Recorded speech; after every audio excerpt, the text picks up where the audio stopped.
Urusi, mkoa wa Kaluga, kijiji cha Palatki, kanisa la kugeuzwa kwa Bwana. Inaaminika kuwa kanisa hilo lilijengwa mwishoni mwa karne ya 18. Hakuna kifaa kimoja cha kupokanzwa ndani ya jengo. Hakuna majiko au mifumo mingine ya kupokanzwa. Labda vifaa vya kupokanzwa vilivunjwa na kuchukuliwa. Hata hivyo, hakuna athari za mifumo ya joto iliyopangwa wakati wa ujenzi hupatikana. Hakuna chumba maalum kwa jiko, hakuna niches, hakuna ducts hewa, hakuna chimneys. Wakati kanisa hili lilipojengwa, hakuna mtu ambaye angelipasha moto.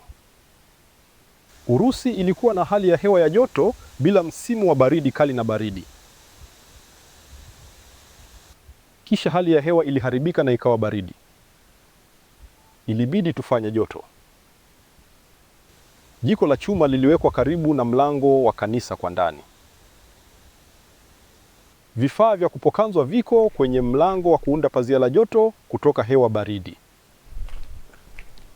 Kulikuwa na jiko mahali hapa.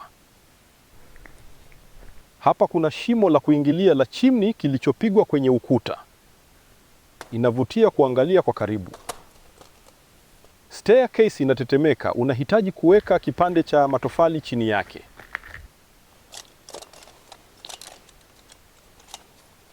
Je, unaona kwamba matofali yamevunjwa?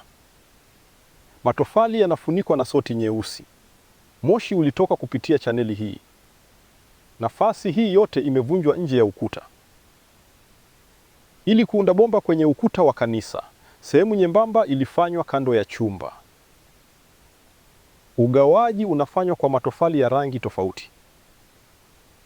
Inaonekana wazi kwamba matofali haya ni tofauti na matofali kwenye ukuta. Rangi ya chokaa pia ni tofauti. Chokaa katika ukuta ni nyeupe. Na suluhisho hili lina rangi ya hudhurungi. Inamwagika kama mchanga.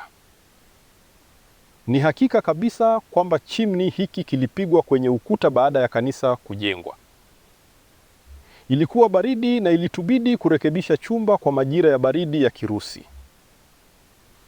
Sayansi inaficha kutoka kwa watu ukweli wa baridi kali katika siku za hivi karibuni.